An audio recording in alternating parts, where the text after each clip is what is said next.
guys, it's me once again. I'm back for another Indiana Jones tour review, and this time it's actually a bit of a dual review once again, and it's all entirely focused on Indiana Jones and the Last Crusade. Once again, iterating that it's my most favorite Indiana Jones film of all time, and I'm gonna go ahead and start right off the bat with this particular Indiana Jones figure. I only got this one loose. This is young Indiana Jones, River Phoenix. I'll get all his accessories out. Right off the bat, this is a pretty nice figure. That's all I can really say about it though. And I did get it loose because I didn't feel like spending a crap ton load more money just to get basically what is considered another good Indiana Jones figure as far as I'm concerned. But yeah, this is River Phoenix's Indiana Jones, young Indy. And honestly, he's almost straight up spot on. As usual with most of the Indiana Jones figures, they tend to get very accurate and sometimes inaccurate, but at the same time, this figure is, well, this is basically River Phoenix as young Indiana Jones as an action figure, and he looks really, really good. The likeness matches him, in my opinion. And yeah, I also like how the hair is sculpted, though the way it's painted, it could have been done a little better because it looked a little sloppy. But I guess they tried with the hair, but it definitely does look nice. That's all I can say about the hair and the head. Definitely looks like River Phoenix. There's no real issue with it. And the scarf part here is a separate piece. The only way you can remove it is not even going through the head. You obviously pop the head off and you remove the scarf, but we're going to leave it on here. The clothing matches how he looks in the film, the camper clothing that he has.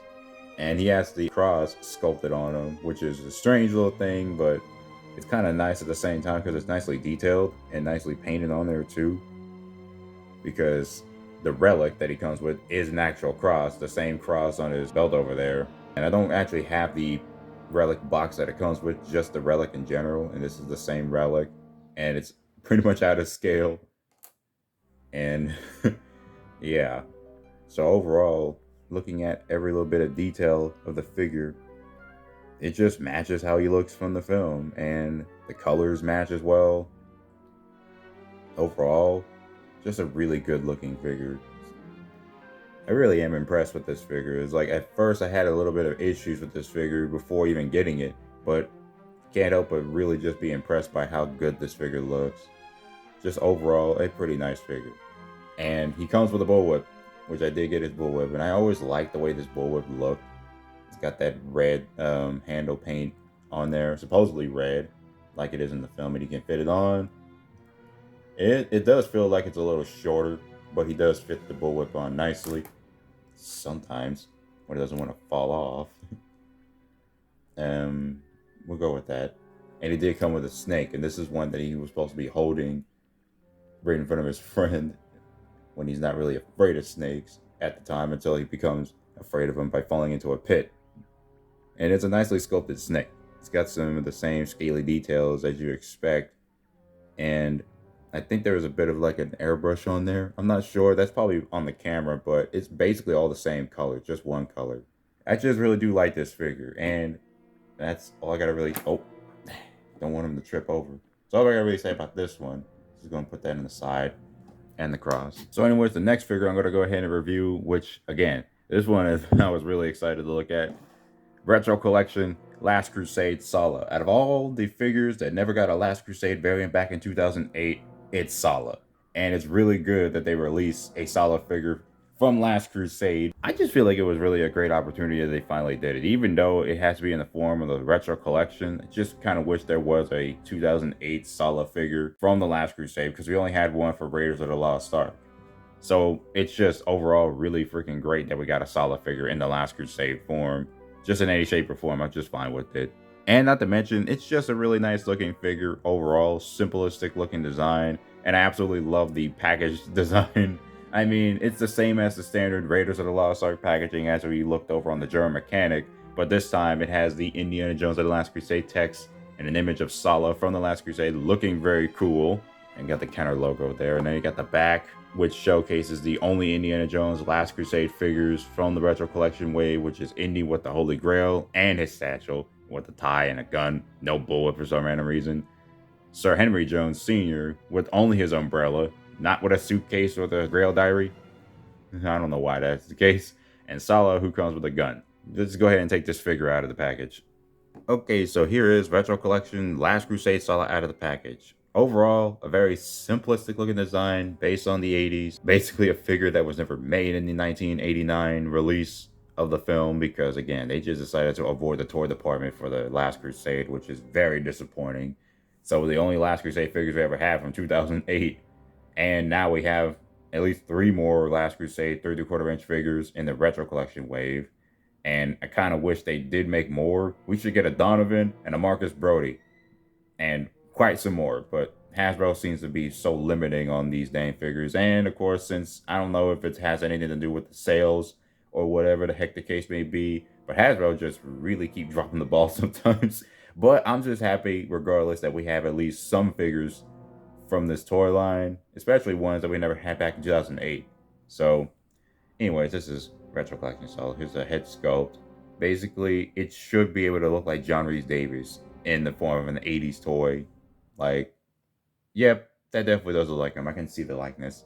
And overall, his clothing matching how he looked in Last Crusade and the location he was located in. It's just basically nicely represented in this nice 1989 style figure. I would say 1989, but I would probably say it's 1981 or 1982.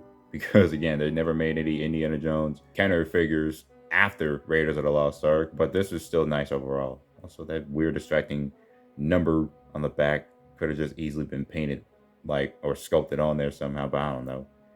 But overall, just a simple look. Does got the same articulation in the legs. Oops, I forgot there was probably an issue with the leg joints, the way they're sculpted on there. But yeah, as you can see, that's how that works. You could have easily sculpted a bit of a gap between the hips when you can swivel. So that's definitely a design flaw. But overall, he's nicely painted for the way he looks. And this whole white shirt is right here because it almost looks like it on camera, doesn't look like it. It also comes with a revolver, which is basically a repack of most of the revolvers that Indiana Jones will be carrying. And it does look pretty nice. Looks like the same one from the original toy line. I'm not sure because most people, especially diehard collectors, take issue to most of the inaccuracies of this toy line. I don't really care much. I just definitely think that this is a nice figure, and it's very good that we finally have a Sallah from Last Crusade to go right alongside Indy and Indy's father. Like, yeah, overall, it's not in the same like ordeal because this is obviously an 80s style figure, and the other two were made in the modern era. But I'm just very happy that we have a Sallah figure for this line. All we need is Brody, Marcus Brody, either in Raiders or Last Crusade, doesn't matter. I wish Hasbro made at least one Marcus Brody figure like in the 3/4 inch scale instead of just focusing on the 6-inch toy line. I mean, that's just really disappointing, but overall, I'm still happy that we have at least one more Indiana Jones 3/4 inch figure that's not just Indy or his father, or, you know, you get the ordeal. Oh yeah, and here's a bit of a comparison between the 2008 Sallah figure and the Last Crusade Sallah figure from now. And of course, you can see the difference. Both of them do resemble John Rhys Davies in some way, shape, or form. Just one in the 80s style and one in the modern style, of course, at the time. But yeah, as you can see, there's the comparison right there. They're both obviously a 9-day difference. Again, I still wish there was a 2008 release of Last Crusade Sallah, but whatever, I guess. Alrighty, so that's going to be it for this dual review of the Indiana Jones and the Last Crusade Young Indiana Jones figure and the Retro Collection Sallah. Both figures are nice, but I definitely will say that the better one is obviously the 2008 figure because of the detailing and everything. The Retro Collection Sallah figure is a pretty good figure, though it does have a bit of a design flaw with the hip joints, you know, trying to swivel those legs up, but they might end up getting loose. But overall, very nice figure, and it's still a good thing that we have a Last Crusade Sallah at long last, in some way, shape, or form. Just don't really have to go into much detail, but it's pretty nice that we finally got that type of figure. And I'm still happy that we're still getting more Last Crusade figures, even though it may be in limiting degree and Hasbro's lack of confidence, in my opinion. So that is it for this review. Hope you guys enjoyed it, and I'll be seeing you guys later.